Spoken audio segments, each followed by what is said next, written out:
So you're looking at Exodus chapter 3, verse 1. And Moses is literally just, he's keeping the flock of Jethro, his father-in-law. It's a completely ordinary Tuesday or whatever day it was, and suddenly there's a bush on fire that doesn't burn up. And it's not just him. You see this exact same pattern with David in 1 Samuel 16. He's not even invited to the family sacrifice because he's out in the fields with the sheep. Or Mary in Luke 1. She's just a young girl in a tiny, dusty town called Nazareth, probably doing daily chores, and then boom, an angel appears. The most massive, history-shaping moments in Scripture start with people just doing their mundane, everyday routine. Yeah, right. Like they're just punches in the clock, eh?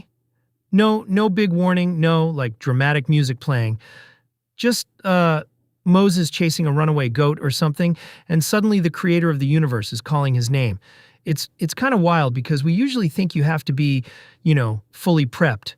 Like you've gone to seminary or built up this massive spiritual resume before you get the tap on the shoulder. But here the tap comes when your hands are literally dirty with sheep dung. Exactly. It's an interruption. That's the actual starting point. The central thesis of so many of these stories is that God doesn't wait for people to feel worthy or ready. He interrupts them. And the really striking thing is that the interruption almost always asks for trust, way before it offers any kind of logical explanation. God doesn't give Moses a 10-point strategic plan for Egypt. He just says, I am sending you. Which is, I mean, if I'm Moses, I'm like, hold on a second, mate. You want me to go face down the most powerful empire on the planet with a walking stick? It's no wonder he tries to, wriggle out of it. What is it like 3 or 4 times he tries to argue his way out in Exodus 3 and 4? He's like, who am I? And then, what's your name? And then, they won't believe me. And finally, please send someone else. He's stuttering. He's completely terrified. He really is. He even says, I am slow of speech and tongue.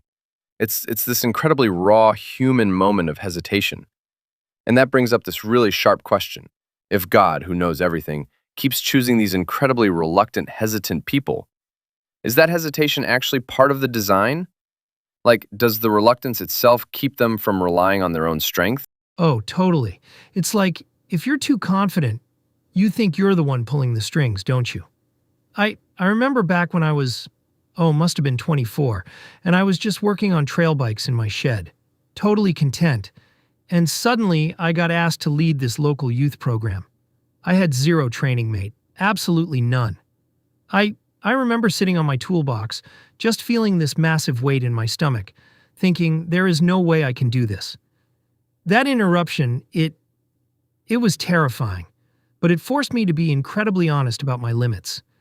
It clarifies things real quick when you realize you're out of your depth. Yes, that's it. It strips away the illusion of control. When you're interrupted in the middle of the ordinary, you can't pretend you planned it. You have to either step into the unknown or shrink back. And that step is never free. It always costs something. And that cost, that's where the narrative shifts from just an interruption to actual physical danger. If you move forward chronologically, you see these moments where obedience immediately puts a target on your back. Take Daniel in Daniel chapter 6. King Darius signs this decree that no one can pray to anyone but him for 30 days. And what does Daniel do? He goes straight to his roof, opens his windows toward Jerusalem, and prays anyway.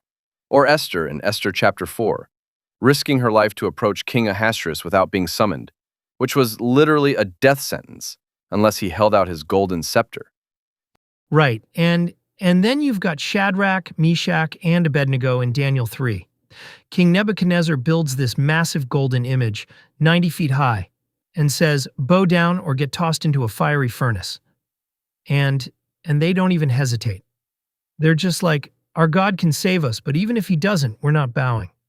That even if he doesn't part, man, that's the killer detail for me.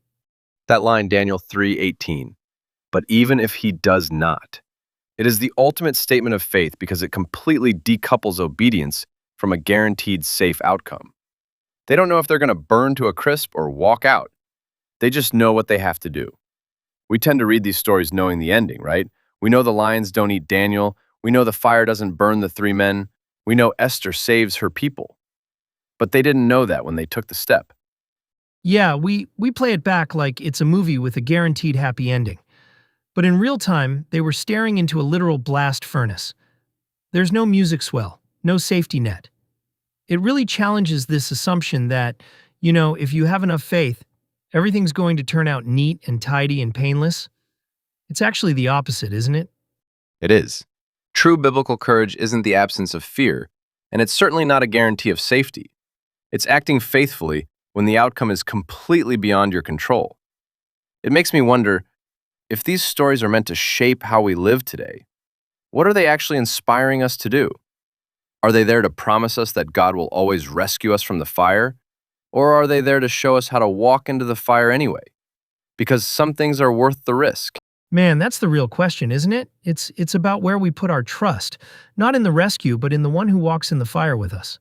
Well, that's probably a good spot to leave it for today. Good chatting with you. Yeah, good chatting. Let's keep thinking on that.